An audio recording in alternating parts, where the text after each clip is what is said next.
marketing, entrepreneurship, and all things small business.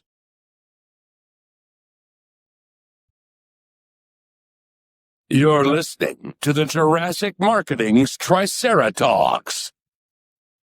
Now, here's your host, Justin Miller. All right, welcome back to Triceratops. We have final guest of the month, right? Another guest. We're on a roll. Yes. And we're back in my wheelhouse. You are. This is the closer to where your last episode. I was intrigued by the lawyer who does video. Yes, because he does it really well. Yeah, and that's your job. That's so, I like that. I appreciate that. Yeah, I studied him a little bit afterwards. I'm like, well, he really does do one a day too. It's crazy. Yep, I've learned a lot about legal marketing. I've learned about organizational development, and today we're going to talk some old school direct response. I'm hoping, although we'll go where we want. And I teased last week with our guest initials, which was a little misleading, but I gave you a DD. Not 100% accurate, but did you have a guess? I immediately thought Dave D. No, that would be a good guess. We could get Dave on here. Yeah. Well, I mean, I figured since he's written a forward for one of your books that he might be a guest. Yeah. I mean, maybe I wrote that and, you're like, can you attribute this, please? Thank you. Don't share your secrets now. No. I wouldn't do that. All right. That was my guess. And clearly I'm wrong. Yeah, you're wrong. Okay. It's a good guess though. You get that. But but met him in similar circles. Okay. So our guest is Doberman Dan, who some of you's name will know. Doberman Dan Publishing, not actually his real name, but we'll let it slide. Well, you don't use your real name. No, either. nobody. You know what? No, I don't use my real name. I'm the only one. I'm the only fool using my real name here. All right, but Doberman Dan's here. He's been a 30-plus year serial entrepreneur. I like this. He writes, he's an introvert who actually likes to sit in front of the computer creating stuff. And I think you'll find a lot of marketers actually are. We're able to function when necessary in environments that are structured. But he figured out how to write stuff that brings in a lot of new customers and revenues, and I believe he's understated that greatly. Dan, welcome. Appreciate you being here. Thank you, Justin. Been looking forward to this. I'm a fellow dinosaur, so, looking forward to catching up. Yeah, we got dinosaurs out there for sure. We need to send our guests. Really, like, you got to t-shirts. get. We got to get some dino shirts to send out. We do send something. I don't want to wreck it, but it's not a t-shirt and it's not an inflatable dinosaur. But... All right, Dan and I met like in Dan Kennedy circles. I think is really where we've been floating around, and as a lot of you know, a lot of roads do lead back to Dan Kennedy. Like. One or two or three circles out, and like I think you got my whole world at 3 circles out. It's like 6 shades of Dan Kennedy. It's like, but we all have our unique strengths, and I don't think any of us is like just duplicate and implement what Dan says. So we all. All right. It doesn't always work well unless you're Dan Kennedy. All right, Dan, tell me a little about who you've been serving over these recent years and in what capacity. And then we're going to dig in with some stories and we'll go as deep as you want tactically today, or we can stick strategy as well. Okay. I'm up for whatever you guys want to talk about. I are a writer. Never intended to be a copywriter. I just after 9 years of multiple serial business failures, I started a mail order business. This is pre-internet days. And I had to write stuff for the mail order business. I didn't even know you called that copywriting. I didn't even know that there were guys available to do that as hired guns. So I've always done, my copywriting and marketing, I've always done it for my own businesses until I sold a bodybuilding supplement business in 2012. And then I thought, well, I don't know what business I'm going to start next. So I'll just start, hiring my brain out as a freelance copywriter. And, been doing that in some form or another ever since. So, mostly I've done a lot of work in health, fitness. I don't know what you call it. Business improvement / make money, something like that, whatever you call that. Done a lot of work there. Not much in financial, but a little bit in financial. And so, mostly the people I serve are businesses already using direct response marketing and direct response copy. Yeah. So you've been serving direct response longer than I have. I was a consumer about the time that you were serving that. But at this point, we got a lot of choices for marketing. Like you did it because you had to, right? It was offline. There wasn't online. It didn't exist or in any usable format exist at that point. Um, you still continue to do offline marketing, and we've talked about my choice and why. But I'm curious why you still are doing offline as your primary. Well, so like I'll give you an example. That bodybuilding supplement business I sold in 2012, that was an online business. Um, I wouldn't say a majority. I'd say, maybe 60% of my lead flow slash customer acquisition was online based, but I still ran lead gen ads in the bodybuilding magazines. But a lot of it was like email marketing was working great back then. It ain't working like that nowadays, but back then it was working great. So a lot of email marketing, but I never gave up on the offline stuff, and especially direct mail, um, for back end offers, direct mail in my house list. Simply because I'll just give you a quick example. Like every month I had a promotion for a certain product or bundle of products. And so I'd promoted an email with daily emails for 7 days. And usually on the last day, like there were 3 or 4 emails, on that last day. Those emails would go out to a list of 40,000. I'd send one direct mail piece, the exact same word for word sales copy. I'd send one to like a small list of my hottest buyers, my most recent buyers, my multi buyers, my highest price point buyers. So that would usually go out to about 1,000 people. So 1,000 people in direct mail versus 40,000 in multiple emails over a 7-day period. The direct mail piece pulled anywhere from 3 times to 8 times more sales than the email series. So that's why I never gave up on the offline stuff. It was the most efficient, most effective, most profitable stuff I did. Yeah, and it's more difficult though, right? So I know one of our challenges in getting people to come back to or start offline that are starting from an online standpoint is like it's an actual tangible thing that requires a little more thought, effort, and a lot more money typically to send out. So I'm curious, as things evolve, it seems like email and stuff gets cheaper and offline gets more expensive. Where do you see that going over time? Because we have another postage increase coming probably about the time that this episode airs. So I hear. um, you just reminded me of a funny thing Gary Halbert said one time. And man, this is probably 2005 to no, maybe 2003 when I first heard him say it. And it's even more applicable now. He said, because everybody would tell him, Gary, why should I send direct mail? It costs money to print and postage when I can email for free. And he said, email is free for someone who doesn't value their time. Ooh.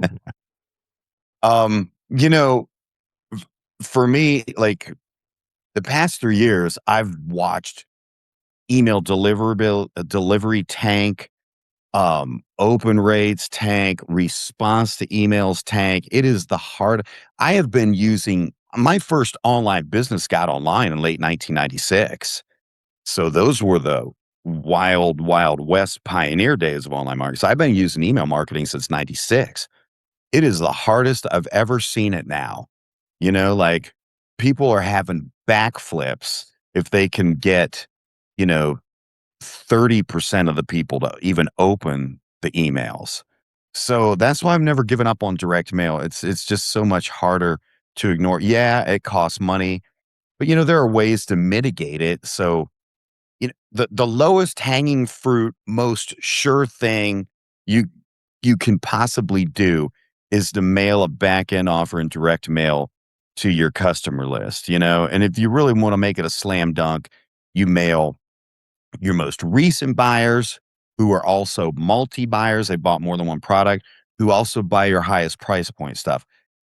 There's nothing in business guaranteed, but that is as close to 100% guarantee as you're going to get there. And then, if somebody will just try that, then they're not going to complain anymore about the costs of direct mail. Give them some quick wins for sure.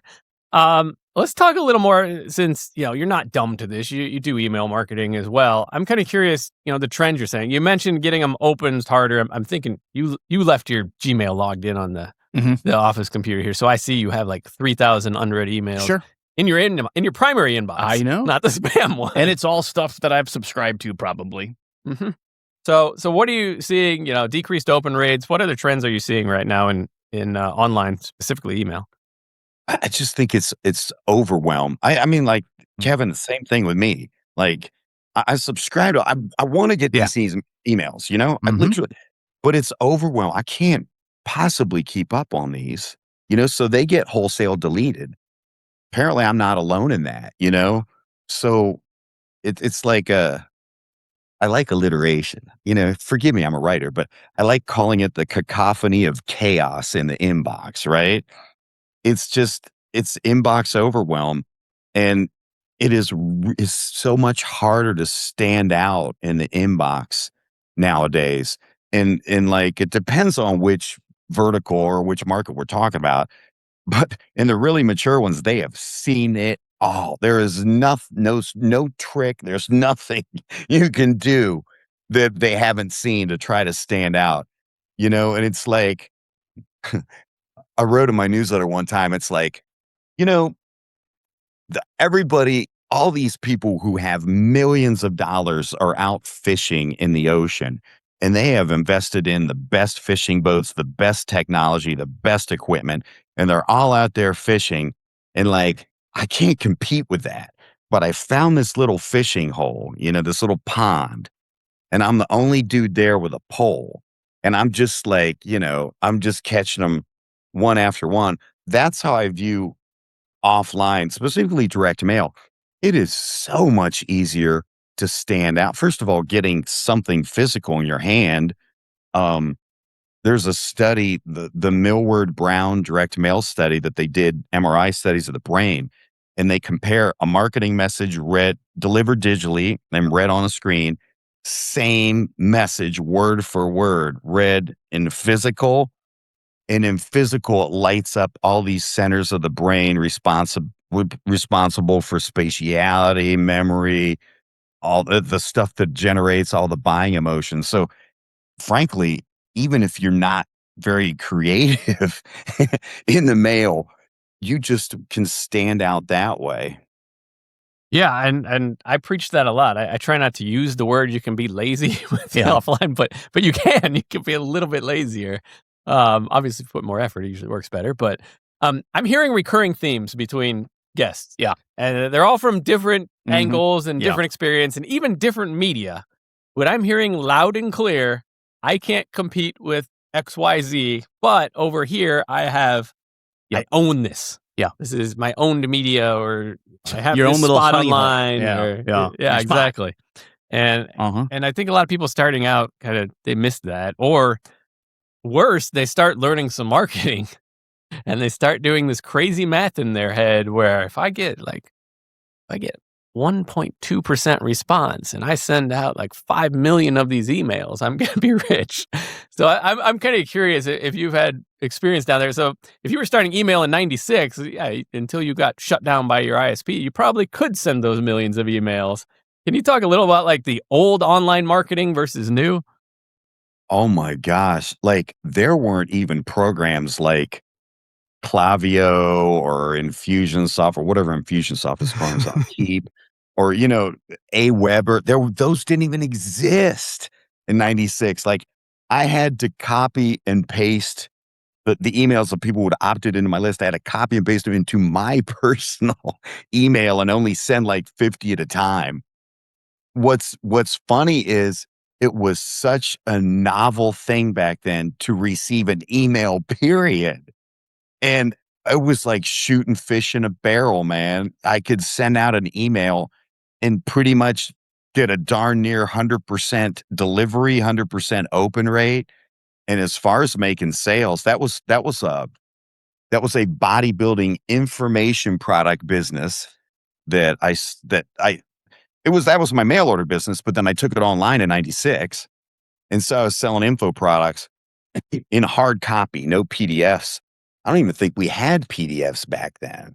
No, a PDF was like, you got one of those when they came out even for several years. That was it. You knew that was expensive if someone used an Adobe product. Mhm. Oh yeah. So like getting attention in email was so much easier because it was so novel. Getting a response in email was was so much easier. Sure ain't that way now. No. And I want to shift gears a little bit because you'd given me a note about results of following the gurus. So I think that may have been going where I was going, but tell me about, the gurus, because they're in every field and they spring up more and more, and they all have the key. They all have the magic bullet. Mm-hmm. Everybody has the magic bullet. That Dan Kennedy said something one time, and actually, I ain't the brightest bulb on the Festivus pole, so it took me a couple years to figure this out. He said, "Beware the wizard." No, I'm sorry, I got it backward. He said, "Be the wizard, beware the wizard." So a lot of wizards out there. I wrote an entire book on this. I have to use a bit of profanity to say the book title, but it's called Just Sell the Damn Thing. And actually, that's a quote from Gary Halbert. When I was working with Halbert, he used to critique my copy mercilessly and usually crumple it up and throw it at me and just sell the damn thing. So I stole his saying and wrote a book with that title. But it's all about, like, for years, maybe for a decade or longer, the model that the internet marketing gurus promoted was get free opt-ins, offer great stuff, great info, PDFs, audios, videos for free, just get an opt-in and build this big list of opt-ins and keep giving them great free content, and then when you pitch them, you're going to sell a lot. And that worked for a while. And then it backfired in a big way because it built a list of what I call FSMs, freebie seeking mooches. And you keep giving them more free and more free. And when you do make an offer, oh my God, you're the devil at that point. How dare you ask me for money? And, like, that used to work when you build this big list and only 1% turn out to be buyers. We could make that work. Back in the day, like, geez, man, I was on pay-per-click advertising back when it was just Overture, the very first PPC engine, and I was getting clicks for pennies. It ain't that way anymore. Just cost per lead or cost per acquisition could be, depends on your market, $80, $100, $200 or more. So when you're paying that to build a list of leads where 99% of them ain't gonna convert, that model is dead, man. But a lot of the internet marketing gurus kept teaching that, which is why I wrote my book, and just basically told people, if you can get them to pay anything, I don't care if it's 99 cents, you've got a way more qualified lead than a freebie seeking mooch. Yeah, and if you're chasing the freebie seeking mooch offline, it's just going to accelerate the death, right? Mm-hmm. Yeah, absolutely. All right, let's give some tactical story examples here. So I'm curious about your newspaper ad story. Oh, all right. In my defense, I got to tell you, I was still a rookie when I did this. Okay. This is probably mid 90s. I was selling a bodybuilding supplement to that market in magazines that I think if I reposition this as like a kind of an energy boosting product for what I affectionately called back then the geezer market. I thought. Hey, hold on. Are you currently younger than or older than the geezer market you were targeting? It was really funny back then when I was in my early 30s. It ain't so damn funny now that I'm 61. I don't appreciate that anymore. But back then, people my age were the geezer market.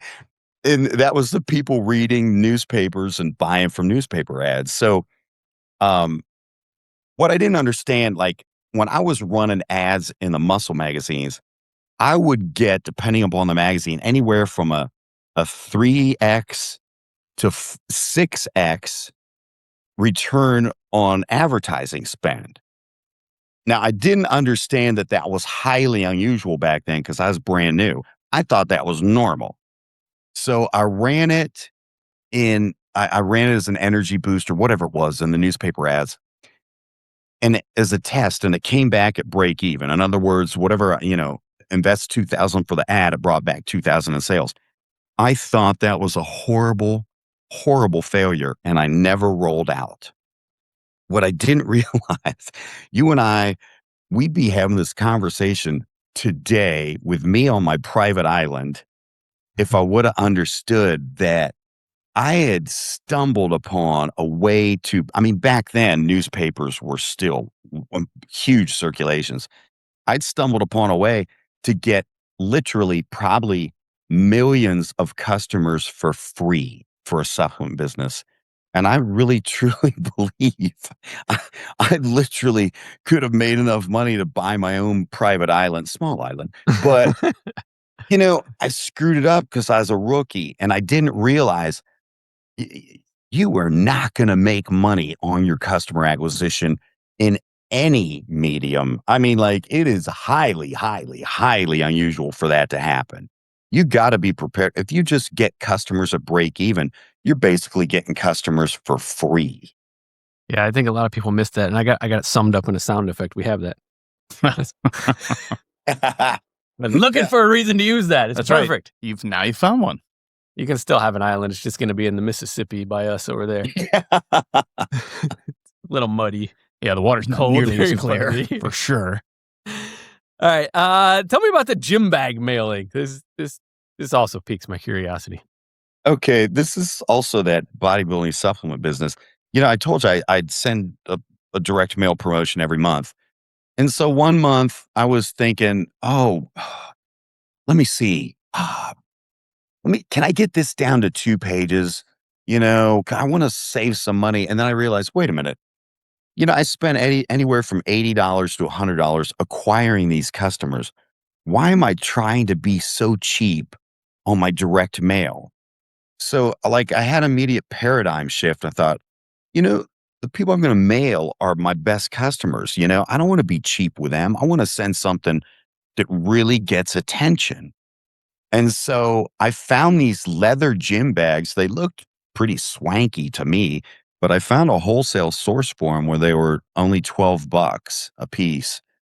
And so I bought enough. It was not a big mailing, right? It was only a couple hundred pieces, but a couple hundred of my best customers.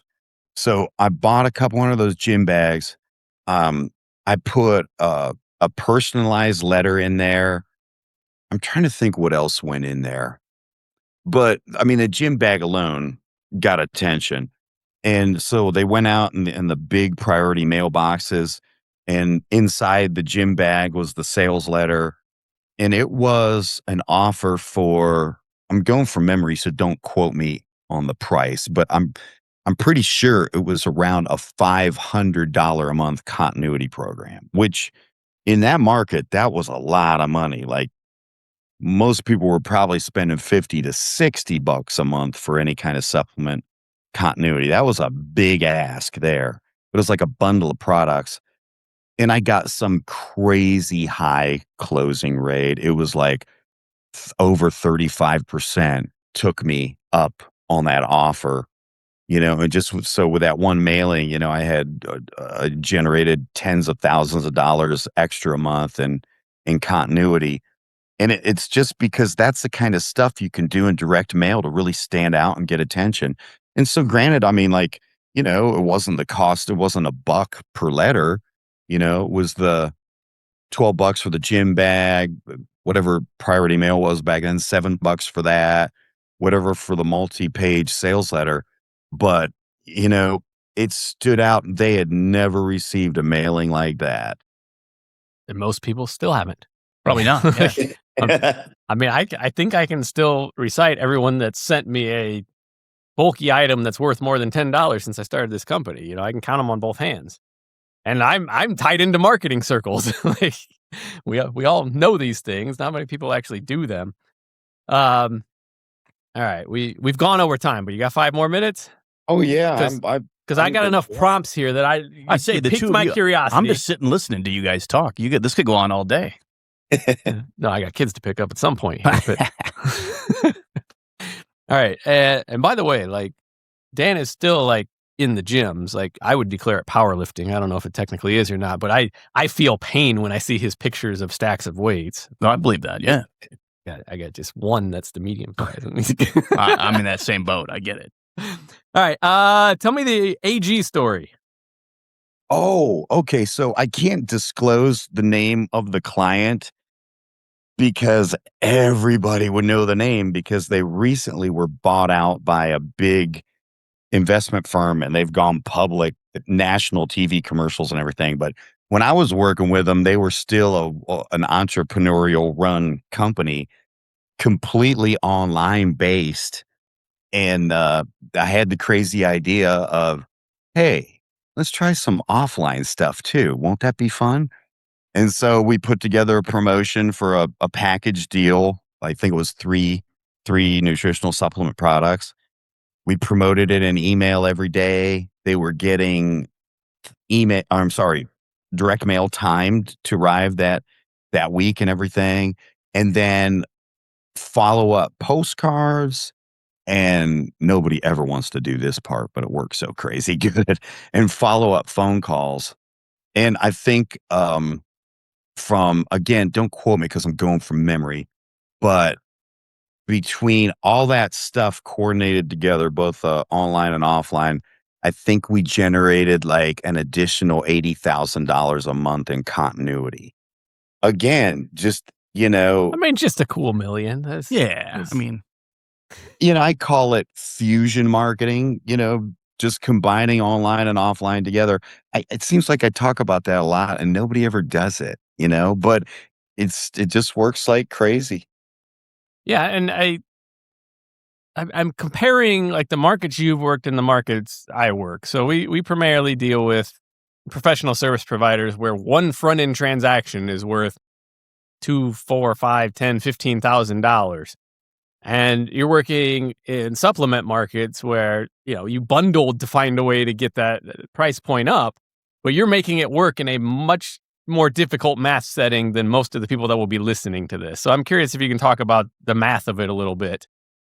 Oh man. Now see the kind of businesses you work with, you're talking about, I love those numbers. It is so much easier to get things to work when you have a $2,000, $5,000, $10,000 unit of sale as opposed to a $60 bottle of pills, right? That's it makes the numbers so much easier. Like the gym bag mailing we're talking about, that should be a no-brainer for somebody selling a whatever $5,000, $10,000 deal. I mean, the thought process should be, how do I send a more expensive mail? What No one ever comes asking us that. I want that phone call and they never come out. It just makes the numbers work. What's your maximum allowable cost to acquire a customer? Well, man, when you were selling a $60 bottle of pills, that's a hard deal. Like if you can get a customer for $120, you've gone $60 negative. Nowadays, people are doing backflips. They're so happy about that. You're selling a $5,000 thing on the front end. We can spend up to $5,000 to get that customer and we're still going to do okay. Because now you're dealing with what Howard used to call PWM, right? A player with money. They're going to spend $5,000 on a front end. Well, man, oh man, what can we sell them on the back end and how much will that be? So I just love those kind of numbers. It makes it so much easier and more fun. Yeah, it's gonna because your markets and your numbers that you're mentioning scare the hell out of me. So you only have usually our clients only have so much leeway to get an ROI or so much time or so much money to put into it. So if you're listening and you're in a market where you may not see it as profit. Like if you sell something, if your service is $5,000, yeah, I realize you got cost, right? But you don't have $100 margin either. We're lying if we're saying that. So yeah, you really should be looking at that. And that's some of the math you and I have discussed. Like even, I use the example of the wedding industry I was in initially, in first company. Like, we did newsletters, which we didn't even get a chance to talk about. Maybe Dan will have you back. But the math was if someone refers in every 40 years, I could afford to mail them. Like it's hard to say no to that. Yeah. It's a no-brainer. Before we wrap up, what should I ask you that I did not ask you? I don't know. I can't really think anything. I think you covered it great. Yeah, he let me off too I'd easy. say usually they have an answer for that, but he's just like, no, you did it right. You got everything. You guys do know each other. I can tell. There's only so many dinosaurs in the world. Well, I mean, that's true.